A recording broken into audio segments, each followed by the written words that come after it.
November 19, 1944. Huitgen Forest, Western Germany.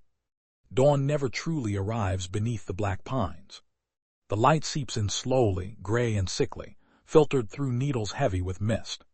Obergefreiter Karl Weiss presses his helmet lower as another shell screams overhead, not exploding yet, not landing, just passing, a tearing sound like iron ripping the sky open. Then the forest detonates. The first impact is close enough to punch the air from his lungs. Earth erupts in a towering column of mud, bark, and shattered roots. The concussion slams Weiss against the trench wall, teeth clacking hard enough to taste blood. Somewhere nearby, a man screams once, a short, startled sound, and then nothing. The American artillery has found them again. Weiss has been in the Huitgen for 6 weeks now, long enough to know the rhythm of Allied fire. Or at least, long enough to realize there is no rhythm, no warning pattern, no predictable pause. The shells come when you move, when you stop, when you breathe too loudly, sometimes when nothing at all is happening. The Germans call it Stahlregen, steel rain. The barrage thickens. 105mm shells first, their explosions sharp and fast, tearing branches into flying spears. Then the deeper, heavier whump of 155s. Those don't just kill men, they erase places. A foxhole becomes a crater. A machine gun nest becomes smoke and fragments. Weiss curls inward, rifle clutched to his chest, while pine needles and soil rain down into the trench. His squad leader, Unteroffizier Braun, is shouting orders, or maybe prayers, Weiss can't tell. The sound is swallowed by thunder. Across the Atlantic, this moment has already been decided. Several kilometers behind the front line, hidden in a muddy clearing, an American Fire Direction Center is alive with motion. Telephone wires snake through the trees. Maps are spread across wooden tables, already smeared with rain and fingerprints. A young lieutenant peers through binoculars, while a forward observer's voice crackles over the radio. Enemy infantry dug in grid Fox 27. Request immediate fire mission. Over. The response is calm, routine, almost bored. Fire mission acknowledged. Coordinates are read aloud. Corrections are calculated in seconds.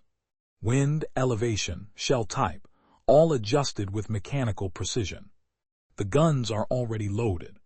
The crews barely pause between commands. Battery, fire for effect.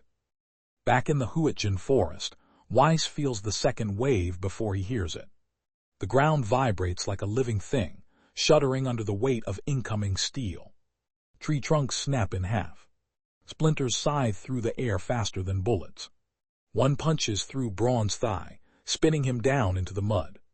He howls, clawing at the wound, blood soaking into the frozen earth. There is no chance to counterattack, no chance to maneuver, no chance even to lift a head above the trench lip. Weiss has fought Russians in the east. He has endured British artillery in Normandy. But this is different. The Americans do not fire blindly. They do not waste shells.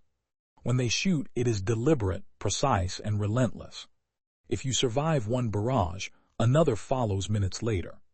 If you relocate, they find you again. A runner stumbles into the trench, face pale, eyes wide. They're adjusting, he gasps.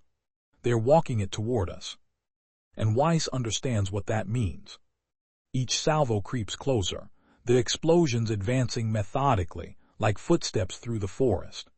The Americans are not guessing. Someone is watching. Someone is calling corrections. Left 50 meters. Add 200. Fire again. A shell lands directly on the neighboring position. The blast flattens the trench wall, hurling Weiss sideways. For a moment, the world dissolves into white noise and spinning darkness. When his hearing returns, it's not silence he hears. It's more shells incoming. They never stop. Minutes stretch into something shapeless. Time loses meaning beneath constant impact. Weiss cannot tell if it has been 10 minutes or an hour. His hands shake uncontrollably. His helmet rings like a struck bell. Around him, men are either screaming, praying, or sitting in stunned silence, eyes empty, mouths open. This is not fire support. This is domination. Somewhere far behind the American lines, another call comes in. Another grid. Another adjustment. Another battery joins the chorus. In the Huitjin forest, the steel rain thickens. November 19, 1944. Huitjin forest. When the barrage finally slackens, it does not stop. It breathes. The shells come farther apart now, 5 seconds, then 10, just long enough for men to lift their heads, just long enough for hope to flicker. Obergefreiter Karl Weiss dares to move his arm. The muscles scream in protest. His fingers are numb, not from cold but from shock. Somewhere to his left, someone laughs. A thin, broken sound. Weiss doesn't look. He knows better. Unteroffizier Braun is still alive. Barely. 2 men try to drag him deeper into the trench, away from the crumbling parapet. Every movement feels like an invitation. Weiss watches the treetops, waiting for the next scream of incoming steel.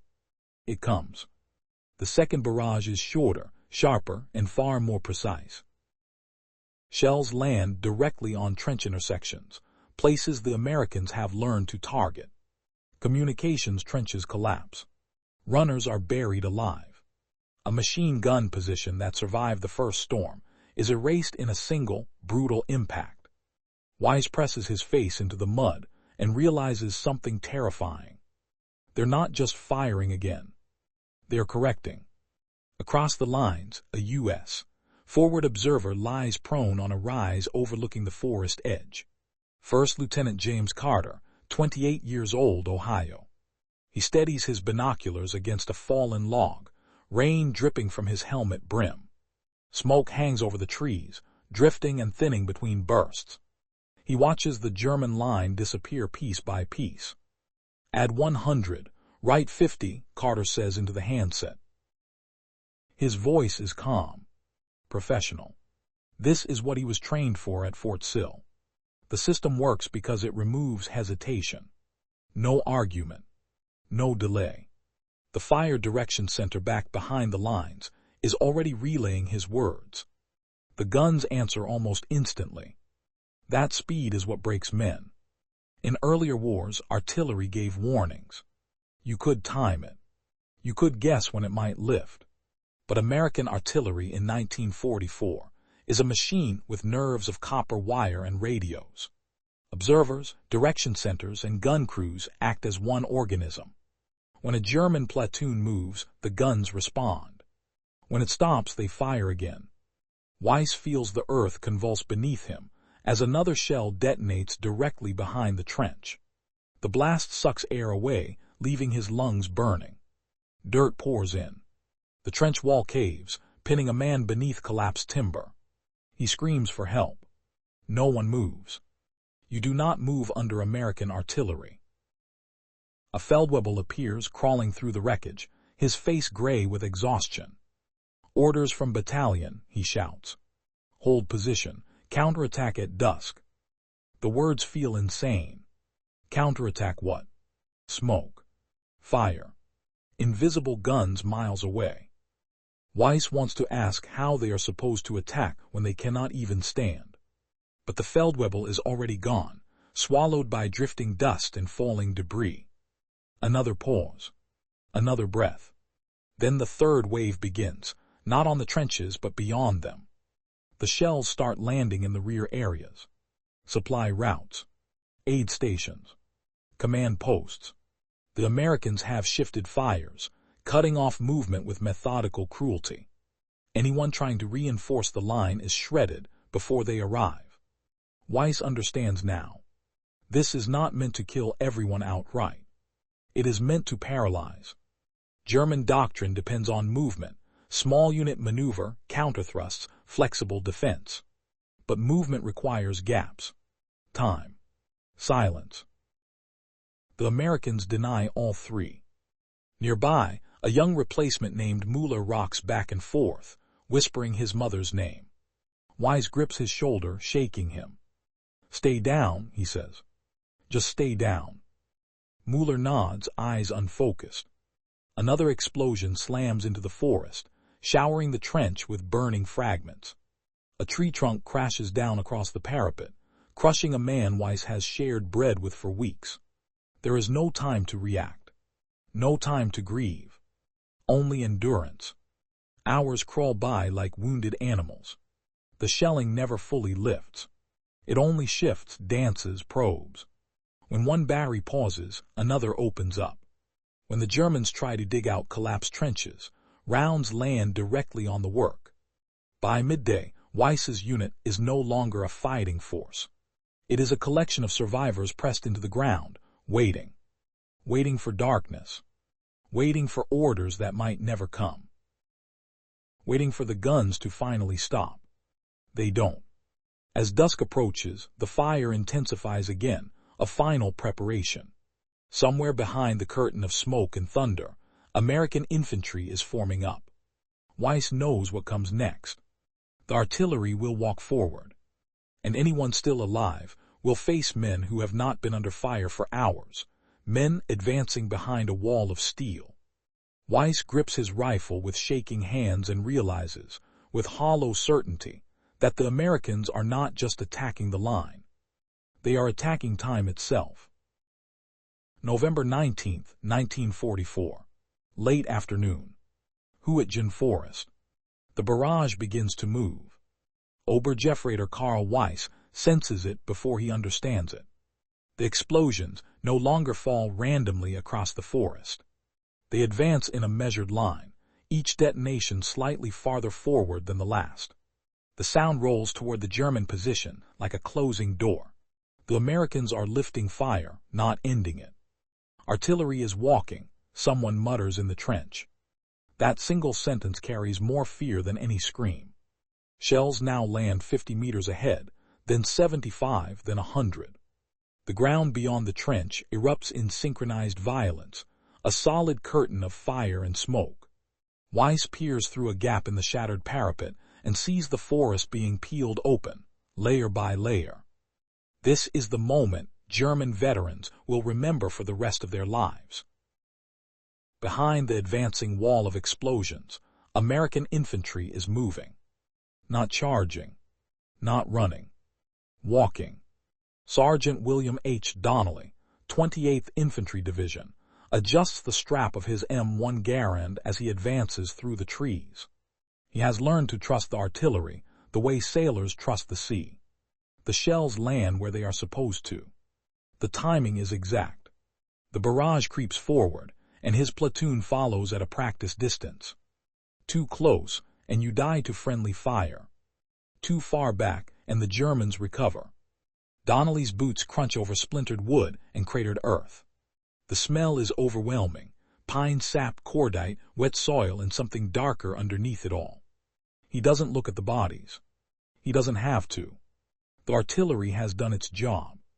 Ahead, the barrage lifts again. That is the signal. Weiss hears it instantly, the subtle change in sound as shells begin landing behind the trench line instead of in front of it. The Americans have bracketed them. Forward fire lifts. Rear fire closes. The Germans are sealed inside a killing zone. Someone shouts Infantry, Amerikaner. Rifles crack. A machine gun opens up, firing blindly through smoke and shattered branches. Weiss scrambles to his feet, heart hammering, hands slick with mud and sweat. He fires toward movement he can barely see. The response is immediate. Not rifle fire, artillery. A forward observer has seen the muzzle flashes. Within seconds, shells crash directly onto the trench line again. The speed is inhuman. There is no delay. No chance to reposition. The guns have answered faster than Weiss can think. A blast lifts him off his feet and slams him down hard. His helmet flies off into the smoke. His ears ring. His vision tunnels. When he looks up, the trench is gone, replaced by a jagged crater filled with bodies, broken rifles, and twisted timber. This is when panic finally takes hold. Men try to run. They do not get far. Artillery slams into the tree line where they flee, cutting them down with airbursts that detonate above ground, showering steel fragments in lethal arcs. Others dive into shell holes, only to have the holes collapse under fresh impacts. Weiss crawls, dragging himself through muck and roots, until he reaches what remains of a communication trench. An officer is there, a lieutenant, his uniform torn, eyes wild. "We pull back," the officer shouts. "Now, before they." The sentence is never finished. A shell lands 10 meters away. The blast kills the officer instantly, reducing his words to memory.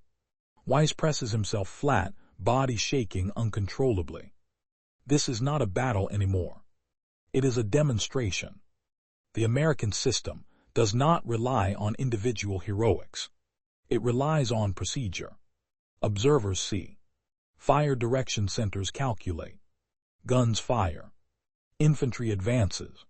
If resistance appears, the cycle repeats, faster each time. German communications are in ruins. Telephone lines are shredded. Radios are smashed or buried. Orders do not move faster than men can run, and men cannot run under steel rain. As darkness falls, flares burst overhead, bathing the forest in ghostly white light. The artillery continues, adjusting even at night. Weiss had once believed darkness belonged to the defender. The Americans have taken that too. By midnight, Weiss's battalion exists only on paper. Survivors are scattered in holes and ravines, isolated, stunned, half-deaf. Some surrender when American voices call out through the trees. Others fight briefly, hopelessly, before the guns return. Weiss stays alive by doing nothing. He lies still for hours, buried beneath loose earth, breathing shallowly, while shells scream overhead and detonate around him.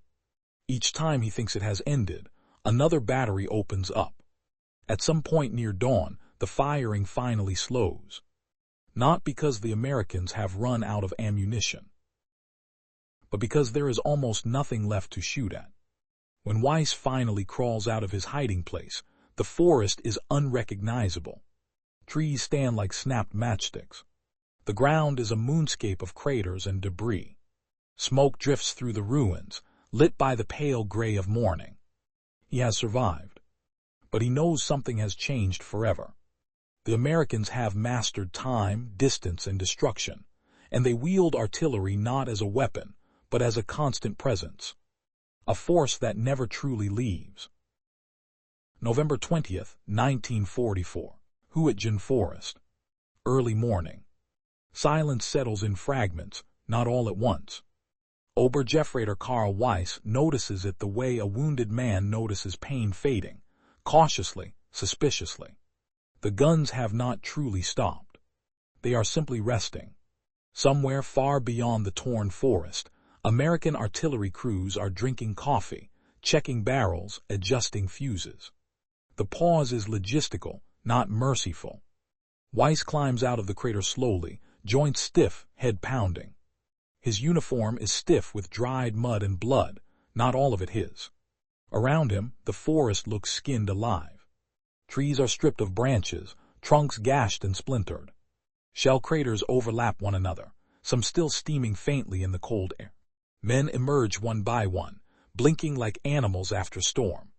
Some stare without speaking. Others wander aimlessly, calling names that no longer answer. This is what remains of a battalion. A senior sergeant gathers perhaps a dozen survivors near a shattered log bunker. He tries to count them, then stops. Numbers feel meaningless now.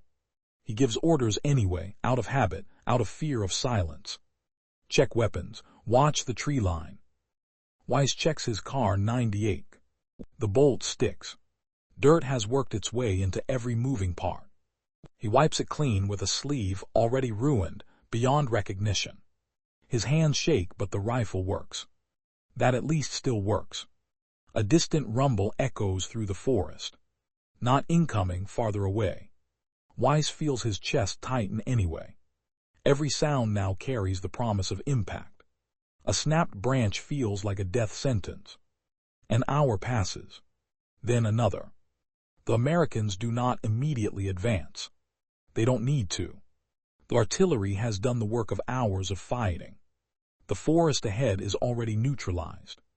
Any resistance that appears will be answered the same way as before, quickly, brutally, without debate. German doctrine calls for counterattacks after bombardment. Regain the initiative. Throw the enemy off balance. But initiative requires men who can stand upright. Around mid-morning, Weiss hears shouting in English. Not close. Careful. Methodical. American patrols probing forward, rifles at the ready, stepping over wreckage that once held human beings. A single German machine gun opens fire from a shallow pit to Weiss's right. The bursts are short, desperate. The Americans respond by dropping smoke, white clouds blooming between the trees, and withdrawing a few steps. Weiss knows what comes next. He shouts a warning, but it's too late. The artillery answers in under a minute. Shells crash down precisely where the machine gun fired. The pit vanishes. The sound is not dramatic anymore. It is efficient, controlled, final. Weiss lowers his head, eyes squeezed shut as fragments whip past. The Americans have not even committed infantry yet, only corrections. Somewhere behind the front, in a farmhouse converted into a fire direction center, officers track the battlefield with grease pencils and map boards. Each German muzzle flash is a coordinate. Each coordinate becomes a solution. The system hums, indifferent to fear. By afternoon, surrender becomes common. White cloths appear from shell holes. Helmets are raised on rifle barrels. American soldiers approach cautiously, weapons trained, faces tight but calm. They collect prisoners not in triumph but in routine. Weiss watches it happen to a group 50 meters away. No shouting. No drama. Just hands raised, rifles dropped, the quiet clicking of a safety being released. He feels no shame watching them go. Only envy. His own group receives no such chance. They are too scattered.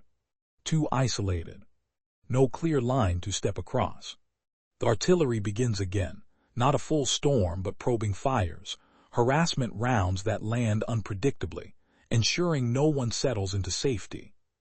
By nightfall, Weiss is alone. He finds shelter in the roots of a fallen pine, pulling a poncho over himself as rain begins to fall. Each drop sounds like shrapnel hitting fabric. Sleep comes in short, violent bursts, interrupted by phantom explosions and the distant boom of guns firing for other units, other grids. This is the realization German veterans will describe years later. The Americans do not fight battles the way others do. They erase resistance, layer by layer, with artillery that never truly stops. Not at night, not in bad weather, not after objectives are taken. Even when silent, it is present, shaping every decision. Weiss survives the Huitgen forest. He is captured weeks later, thin, hollow-eyed, half-deaf. In a POW camp, he meets others from different fronts, Normandy, the Bulge, Italy. Their stories differ. But when the talk turns to the Americans, they all say the same thing. You could fight their soldiers, one man says quietly, but you could never escape their guns. December 1944, somewhere east of the Roer River. The sound comes before the memory. Even months later, Obergefreiter Karl Weiss flinches when a truck backfires or a door slams too hard. His body reacts before his mind can reason. Shoulders tense. Breath shortens. For a split second, he is back in the forest, counting the seconds between impacts that never stayed counted. He is no longer in the Huitgen. He is no longer even fighting. But the American artillery has followed him anyway. Weiss sits in a frozen ditch with a handful of survivors from another shattered unit, reassigned after the forest consumed their original formations. New officers. New orders. The same quiet dread. Someone asks if the Americans will attack today. No one answers. They all know how it begins. It begins with a single ranging round. One shell, distant but deliberate. A question asked by steel. Then the answer arrives. The first shells land behind them, cutting the road. The next fall short in front. Within minutes, the ditch is perfectly framed. Weiss doesn't need binoculars to know what's happening. Somewhere, unseen eyes have found them. Somewhere, a map is being marked. This is what German infantrymen learned too late. American artillery does not announce itself with fury. It introduces itself with accuracy. The barrage grows, batteries joining in like instruments in an orchestra. The tempo is steady, relentless, not emotional, not angry, procedural. Men shout. Someone tries to run along the ditch, slipping in mud. An airburst detonates overhead, shredding him with fragments that sound like hail striking tin. Weiss ducks, hands over his helmet, waiting for the concussion that always comes a half-second later. It is never just one mission. The shells keep falling long after resistance has ceased, long after no one is moving, long after silence would feel humane. The purpose is not just destruction, it is certainty. Certainty that nothing remains organized. Certainty that when American infantry arrives, they will face confusion, not cohesion. Miles away, a U.S. artillery battalion commander checks his watch. Ammunition expenditure is high but acceptable. Supply trucks are already on the move. There will be more shells tomorrow. And the day after that. America can't afford this. That knowledge settles into the German ranks like poison. In earlier years of the war, German soldiers feared tanks, feared aircraft, feared encirclement. Now they fear delay. Any pause is an invitation for steel rain. Any radio transmission risks becoming coordinates. Any defense that reveals itself will be reduced, methodically, until nothing remains but survivors clinging to the ground. By the time Weiss is captured near the Rhine, he no longer believes in breakthroughs or counterattacks. He believes only in surviving the next 5 minutes. In captivity, the Americans are not cruel. They are efficient. The same quality that defined their guns defines their camps. Food arrives on time. Guards rotate predictably. Even mercy feels organized. Years later, after the war is over, Weiss will struggle to explain it to his children. He will not talk about heroics or flags or speeches. He will talk about waiting, about the ground shaking for hours, about the way the shelling would pause just long enough for hope to rise, and then crush it again. Other veterans will use the same words, independent of each other, from different fronts. It never stopped. Not because shells fell every second, but because the threat never left. American artillery was not a weapon that arrived and departed. It was a constant condition of the battlefield, shaping movement, morale, and memory itself. A presence that followed men long after the guns fell silent. For those who endured it, the war was not measured in victories or defeats. It was measured in intervals between impacts. And the knowledge that, somewhere beyond the horizon, the steel rain could always begin again.